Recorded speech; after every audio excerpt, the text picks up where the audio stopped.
አማርኛ ተናጋሪ የሆነው ማህበረሰብ ማወቅ ያለበት ጽንዶ ሲባል በሌላው ማህበረሰብ ላይ የተዶለተ ነገር አድርጎ የብልጽግና መንግስት ሊያቀርበው የሚሞክረው ነገር ፍጹም ሐሰት የሆነና ይህ ጉዳይ የፖለቲከኞች የጦር መሪዎች ሳይሆን የህዝብ ለህዝብ ግንኙነት ለዘለቄታ ሰላም ለዘለቄታ ደህንነት በጋራ ለመልማት ህዝብ ቆርጦ ዘላቂ ሰላም መረጋጋትና ልማት ለማምጣት የወሰደው አቅጣጫ ነው።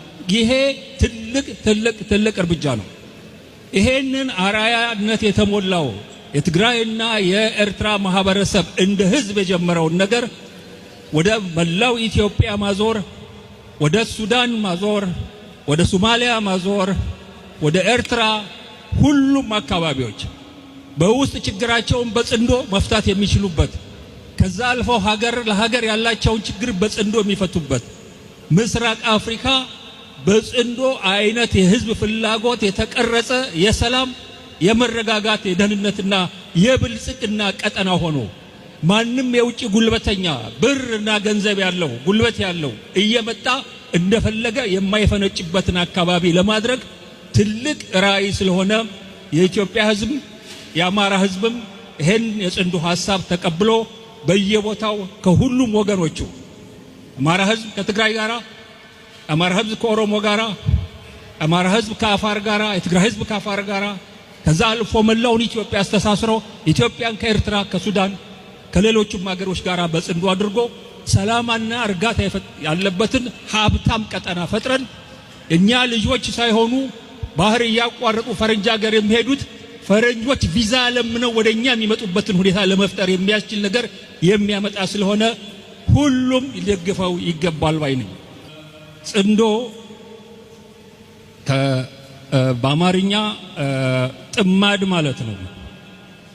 በአንድ በሬ ማረስ አይቻልም ከሚል ሐሳብ የትግራይ ቦርደር ላይ ያሉ የትግራይና የኤርትራ ማህበረሰቦች በአንድ እጅ ማጨብጨብ እንደማይቻል በአንድ በሬ ማረስ እንደማይቻል ሰላም ማምጣት የምንችለውም ተጣምደን ነው። እንደ ሁለት በሬ እንደ ሁለት እጆች ሆነን ነው። ይሄንን ሰላም የምናመጣው የፖለቲካ መሪዎችን ፈቃድ ጠይቀን የወታደራዊ መሪዎችን ፈቃድ ጠይቀን ሳይሆን እኛ ህዝብ ሰላም የጠማን ህዝቦች እርስ በርስ ተገናኝተን ተነጋግረን ሰላማችን ከሁሉም ነገር እንደሚበልጥ ለሁሉም ማሳየተን የምንጀምረው ነው ብለው በጋራ የጀመሩት ነገር ነው።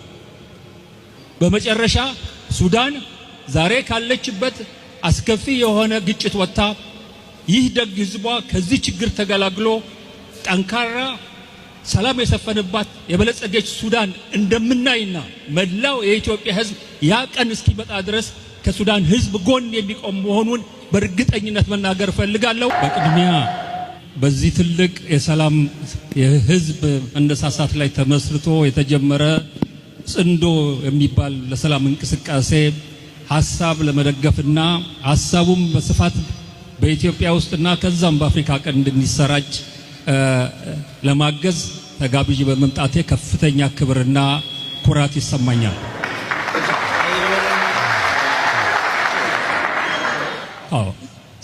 የመጣሁት ስለ ጽንዶ ለመግለጽ ስለሆነ ነገር ግን ከጽንዶ መግለጫ በፊት ስለ ሱዳን በጣም አጭር ቃል መናገር እፈልጋለሁ። በአማርኛ የምናገርበት ዋናው ምክንያት የጽንዶን ዓላማ አማርኛ ተናጋሪ የሆነው ሰፊው የኢትዮጵያ ህዝብ አማራው በዋንኛነት ሌሎች ደግሞ አማርኛ የሚናገሩ እንዲገባቸው እንዲረዱት እና የጽንዶ ዓላማ ተከታዮች ተርጓሚዎች ሰሪዎች እንዲሆኑ ለማድረግ በማሰብ ነው። ከዛ በፊት ግን ሱዳንን በተመለከተ አንድ ቃል መናገር እፈልጋለሁ። የዛሬ 50 ዓመት ገደማ ከትግራይ ተነስቼ በኤርትራ አድርጌ በቃርወራ በኩል ፖርት ሱዳን ነው የገባሁት። የ24 ዓመት ልጅ ነበርኩ።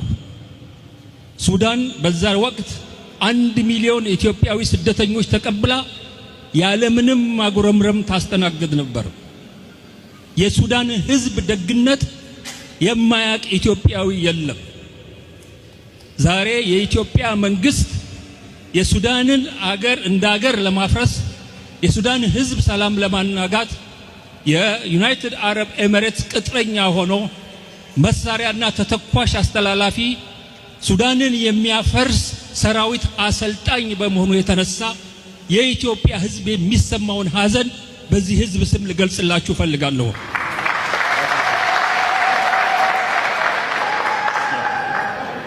الرفيق اندرغاتشو تشيغي يقول قبل 50 سنة وهو شاب 20 سنة جاء من إريتريا ومر من قرورة ووصل لبور السودان،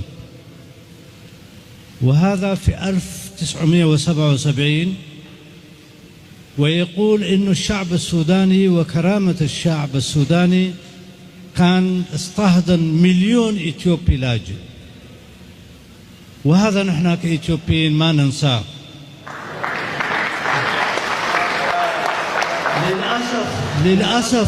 للأسف النظام الموجود في أديس أبابا اليوم أصبح مرتزقة لقوات خارجية،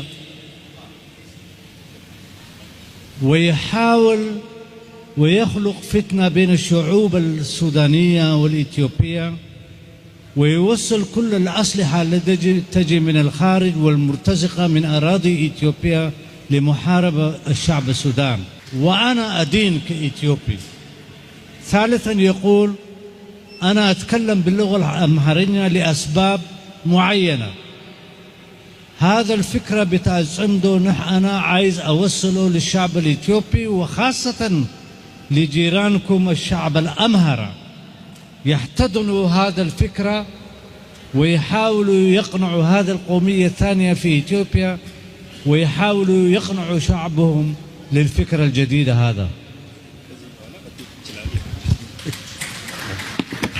Thank you.